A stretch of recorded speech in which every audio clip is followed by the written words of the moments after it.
ഞാൻ വിദ്യാലയത്തിലായിരുന്നപ്പോൾ ഞാൻ 1982 വിദ്യാലയത്തിൽ നിന്നും വിജയിച്ചു. ഭൂമിശാസ്ത്രത്തിലും ശാസ്ത്രത്തിലും ഞാൻ പഠിച്ചത് സൂര്യൻ നിശ്ചലമാണെന്നാണ്. അത് അതിന്റെ സ്വന്തം അച്ചുതണ്ടിൽ കറങ്ങിയിരുന്നെങ്കിലും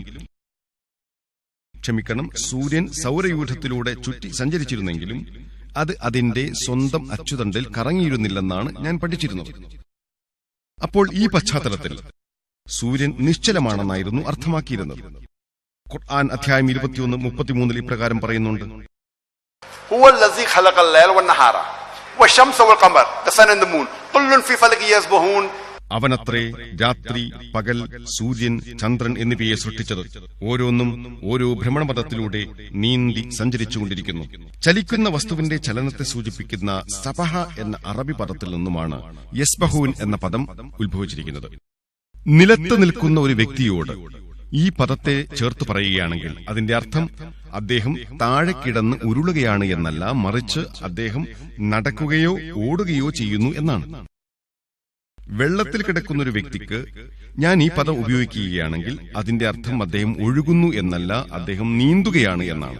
ആകാശത്തുള്ള ഒരു വസ്തുവിനെ ചേർത്ത് ഖുർആൻ ഈ പദം ഉപയോഗിക്കുമ്പോൾ അത് ആകാശത്ത് പറക്കുന്നുവെന്നല്ല, മറിച്ച് അത് അതിന്റെ സ്വന്തം അച്ചുതണ്ടിൽ കറങ്ങുന്നു എന്നാണ് അർത്ഥം. അപ്പോൾ സൂര്യനും ചന്ദ്രനും ചുറ്റി സഞ്ചരിക്കുക മാത്രമല്ല, അവയുടെ സ്വന്തം അച്ചുതണ്ടിൽ കറങ്ങുകയും ചെയ്യുന്നുവെന്നാണ് ഖുർആനിൽ പറഞ്ഞിരിക്കുന്നത്.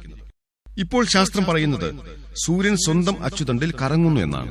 നാം മേശയുടെ പുറത്ത് സൂര്യന്റെ പ്രതിബിംബം വീക്ഷിക്കുമ്പോൾ അതിന്റെ കറുത്ത കുത്തുകൾ കാണുവാൻ സാധിക്കും. അവ ഏതാണ്ട് 25 ദിവസം കൊണ്ട് സ്വന്തം അച്ചുതണ്ടിൽ ഒരു ചുറ്റിത്തിരിയൽ പൂർത്തിയാക്കുന്നു എന്ന് നമുക്ക് മനസ്സിലാകും. അതിൽ നിന്നും നമുക്ക് ലഭിക്കുന്ന സൂചന 25 ദിവസം കൊണ്ട് സൂര്യൻ അതിന്റെ അച്ചുതണ്ടിൽ ഒരു ചുറ്റിത്തിരിയൽ പൂർത്തിയാക്കുന്നു എന്നാണ്. ഖുർആനിന്റെ അധ്യായം 21:31-32 വചനങ്ങളിൽ ഇപ്രകാരം കാണാം: ആകാശത്തെ നാം സംരക്ഷിതമായ ഒരു മേൽപ്പുരയാക്കിയിട്ടുണ്ട്. ഇന്ന് നമുക്ക് മനസ്സിലാകുന്നത് ഭൂമിക്ക് മുകളിലുള്ള അന്തരീക്ഷം വിനാശകരമായ രശ്മികൾ ഭൂമിയിൽ എത്തുന്നതിൽ നിന്നും തടഞ്ഞു നിർത്തുന്നു എന്നാണ്. അൾട്രാ വയലറ്റ് രശ്മികൾ എക്സ്റേ പോലെയുള്ള രശ്മികളെ തടയുന്നു. ഭൂമിയിലുള്ള ജീവനുകളെ നശിപ്പിക്കുവാൻ തന്നെ ഇവ കാരണമായേക്കാം. ഖുർആൻ പറയുന്നത് ആകാശത്തെ നാം സംരക്ഷിതമായ ഒരു മേൽപ്പുരയാക്കിയിട്ടുമുണ്ട്. ഇന്ന് ശാസ്ത്രം പറയുന്നത് ബില്യൺ കണക്കിന് വർഷങ്ങളായി നടക്കുന്ന സൂര്യനിലെ രാസപ്രവർത്തനങ്ങൾ കാരണമായാണ് നമുക്ക് സൂര്യന്റെ വെളിച്ചം ലഭിച്ചുകൊണ്ടിരിക്കുന്നത്. ഒരു ദിവസം ഈ രാസപ്രവർത്തനം നിന്നുപോകും. ശേഷം സൂര്യന്റെ അസ്തിത്വം ഇല്ലാതെയാകും. ഖുർആൻ അധ്യായം 36-38 ഇപ്രകാരം പറയുന്നു: സൂര്യൻ അതിന് സ്ഥിരമായുള്ള ഒരു സ്ഥാനത്തേക്ക് സഞ്ചരിക്കുന്നു. ഇവിടെ ഖുർആൻ പറയുന്നത് സൂര്യന്റെ പ്രവർത്തനം ഒരു നിശ്ചിത കാലം വരെയാണ് എന്നാണ്. അത് സഞ്ചരിക്കുന്നത് സ്ഥിരമായുള്ള ഒരു സ്ഥാനത്തേക്കുമാണ്. ഇന്ന് ശാസ്ത്രം പറയുന്നത് സോളാർ എപെക്സ് എന്ന പ്രപഞ്ചത്തിലെ ഒരു ബിന്ദുവിലേക്ക് ഒരു സെക്കൻഡിൽ 12 മൈൽ വേഗതയിൽ സൂര്യൻ സഞ്ചരിച്ചുകൊണ്ടിരിക്കുന്നു എന്നാണ്.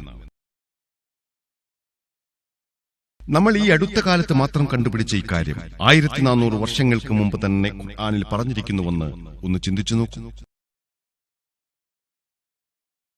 എഡ്വിൻ ഹബിൾ എന്നു പേരുള്ള പ്രശസ്തനായ ശാസ്ത്രജ്ഞൻ കഴിഞ്ഞ നൂറ്റാണ്ടിൽ നമ്മുടെ പ്രപഞ്ചം വികസിച്ചുകൊണ്ടേയിരിക്കുന്നുവെന്ന് പറയുകയുണ്ടായി. ഖുർആനിൽ ഈ ആശയം അധ്യായം 51-47 ഇപ്രകാരം പറയുന്നതായി കാണാം: ആകാശമാകട്ടെ നാം അതിനെ കരങ്ങളാൽ നിർമ്മിച്ചിരിക്കുന്നു.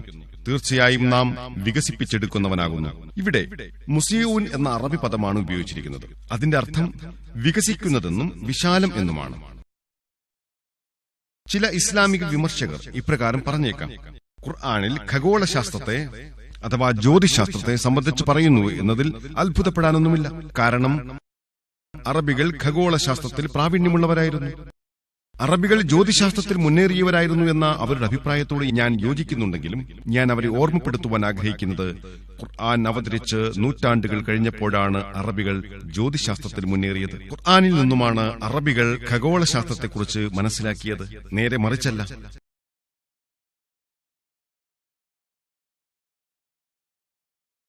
ഊർജതന്ത്രത്തിന്റെ മേഖലയിൽ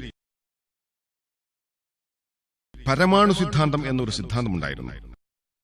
ഇത് 26 നൂറ്റാണ്ടുകൾക്ക് മുമ്പ് ഡെമോക്രാറ്റുകൾ മുമ്പോട്ട് വെച്ച ആശയമായിരുന്നു. ഈ സിദ്ധാന്തപ്രകാരം പദാർത്ഥത്തിലെ ഏറ്റവും ചെറിയ ഭാഗമാണ് ആറ്റം. അണു. അറബിയിൽ ഇതിന് ദർറ എന്നാണ് വിളിച്ചിരിക്കുന്നത്. അതായത് പദാർത്ഥത്തിലെ ഏറ്റവും ചെറിയ ഘടകം. അതിനെ വിഭജിക്കുവാൻ സാധ്യമല്ല.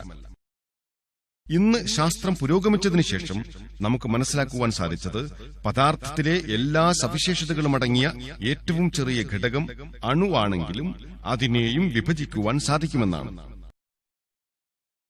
ഖുർആനിൽ ദർറ എന്നതിനെപ്പറ്റി പറയുന്നതുകൊണ്ട് അത് കാലഹരണപ്പെട്ടതാണെന്ന് ജനങ്ങൾ കരുതിയേക്കാം.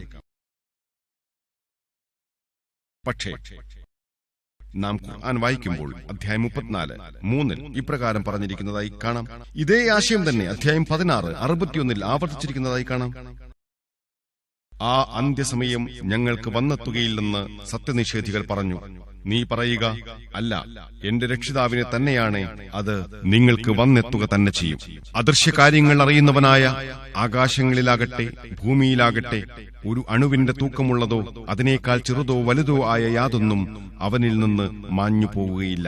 സ്പഷ്ടമായ ഒരു രേഖയിൽ ഉൾപ്പെടാത്തതായി യാതൊന്നുമില്ല. ഖുർആനിൽ അണുവിനേക്കാളും ചെറുതും വലുതുമായുള്ള പദാർത്ഥങ്ങൾ ഉണ്ടെന്നാണ് പറയുന്നത്. അതുകൊണ്ട് ഖുർആൻ കാലഹരണപ്പെട്ടതല്ല, മറിച്ച് ആധുനികമായതു തന്നെയാണ്.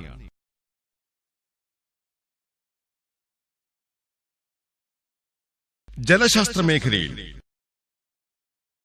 നാം വിദ്യാലയത്തിൽ ജലചക്രത്തെ സംബന്ധിച്ച് പഠിച്ചിട്ടുണ്ടല്ലോ. 1580 സർ ബെർണാഡ് പാലസി ആയിരുന്നു ആദ്യമായി ജലശാസ്ത്രത്തെ സംബന്ധിച്ച് വിശദീകരിച്ചത്. അദ്ദേഹത്തിന്റെ വിശദീകരണത്തെ സംബന്ധിച്ച് നമ്മൾ വിദ്യാലയത്തിൽ പഠിച്ചത് ഇപ്രകാരമാണ്: സമുദ്രങ്ങളിൽ നിന്നും ജലം ബാഷ്പീകരിക്കപ്പെടുന്നു. ശേഷം ആ നീരാവി കാർമേഘങ്ങളായി മാറുന്നു. കാർമേഘങ്ങൾ കൂടിച്ചേരുന്നു. അവ ഉള്ളിലേക്ക് വലിയുന്നു. എന്നിട്ട് അവ മഴയായി വർഷിക്കുന്നു. അങ്ങനെ ജലചക്രം സമ്പൂർണ്ണമായി കഴിഞ്ഞു. മുമ്പ് ഭൂമിക്കടിയിലുള്ള ജലം എങ്ങനെയാണ് ഉണ്ടാവുന്നതെന്ന് നമുക്കറിയില്ലായിരുന്നു. ഈ ജലം എവിടെ നിന്നാണ് വരുന്നത് എന്ന് നമുക്കറിയില്ലായിരുന്നു. കാറ്റിന്റെ ശക്തി കാരണമായി സമുദ്രങ്ങളിലെ ജലം ഭൂമിക്കടിയിലേക്ക് തള്ളപ്പെടുന്നത് കാരണമായിട്ടാണ് ഭൂഗർഭജലം ഉണ്ടാവുന്നത് എന്നായിരുന്നു നാം കരുതിയിരുന്നത്. സമുദ്രങ്ങൾക്കും ഭൂഗർഭജലത്തിനുമിടയിൽ ടാർട്ടാരിസ് എന്നു പേരുള്ള ഒരു രഹസ്യമാർഗമുണ്ടെന്നായിരുന്നു പ്ലാറ്റയുടെ കാലത്ത് കരുതപ്പെട്ടിരുന്നത്. 17-ാം നൂറ്റാണ്ട് വരെയും അരിസ്റ്റോട്ടലിന്റെ സിദ്ധാന്തത്തിൽ പോലും ജനങ്ങൾ വിശ്വസിച്ചിരുന്നു. ഡെസ്കാർട്ടസിലെ ജനങ്ങളെക്കുറിച്ചാണ് പറഞ്ഞത്. പർവ്വതങ്ങളിലെ ഭീമമായ സുഷിരങ്ങളിലൂടെയാണ് ഭൂഗർഭജലം നിറക്കപ്പെടുന്നത് എന്നായിരുന്നു ആ സിദ്ധാന്തം. പക്ഷേ ഭൂമിയുടെ വിള്ളലുകളിലൂടെ മഴവെള്ളം ഊർന്നിറങ്ങുന്നത് കാരണമായാണ് ഭൂഗർഭജലം ഉണ്ടാകുന്നത് എന്ന് ഇന്ന് നമുക്കറിയാമല്ലോ. ഖുർആനിലെ അധ്യായം 39:21 ഇപ്രകാരം പറയുന്നു: നീ കണ്ടില്ലേ, അല്ലാഹു ആകാശത്തുനിന്ന് വെള്ളം ചൊരിഞ്ഞു, എന്നിട്ട് ഭൂമിയിലെ ഉറവിടങ്ങളിൽ അതവൻ പ്രവേശിപ്പിച്ചു. അനന്തരം അത് മുഖേന വ്യത്യസ്ത വർണ്ണങ്ങളിലുള്ള വിള അവൻ ഉൽപ്പാദിപ്പിക്കുന്നു. ഖുർആനിന്റെ അധ്യായം 39:24 ഇപ്രകാരം പറയുന്നു: ആകാശത്തുനിന്ന് വെള്ളം ചൊരിയുകയും അതുമൂലം ഭൂമിക്ക് അതിന്റെ നിർജീവാവസ്ഥയ്ക്കു ശേഷം ജീവൻ നൽകുകയും ചെയ്യുന്നതും അവന്റെ ദൃഷ്ടാന്തങ്ങളിൽപ്പെട്ടതത്രേ. ഖുർആനിന്റെ അധ്യായം 23:18 ഇപ്രകാരം പറയുന്നു: ആകാശത്തുനിന്ന് നാം ഒരു നിശ്ചിത അളവിൽ വെള്ളം ചൊരിയുകയും എന്നിട്ട് നാം അതിനെ ഭൂമിയിൽ താങ്ങി നിൽക്കുന്നതാക്കുകയും ചെയ്തിരിക്കുന്നു. അത് വറ്റിച്ചു കളയാൻ തീർച്ചയായും നാം ശക്തനാകുന്നു. ഖുർആനിലെ അധ്യായം 15:22 ഇപ്രകാരം പറയുന്നു: മേഘങ്ങൾ ഉൽപ്പാദിപ്പിക്കുന്ന കാറ്റുകളെ നാം അയക്കുകയും എന്നിട്ട് ആകാശത്തുനിന്ന് നാം വെള്ളം ചൊരിഞ്ഞു തരികയും.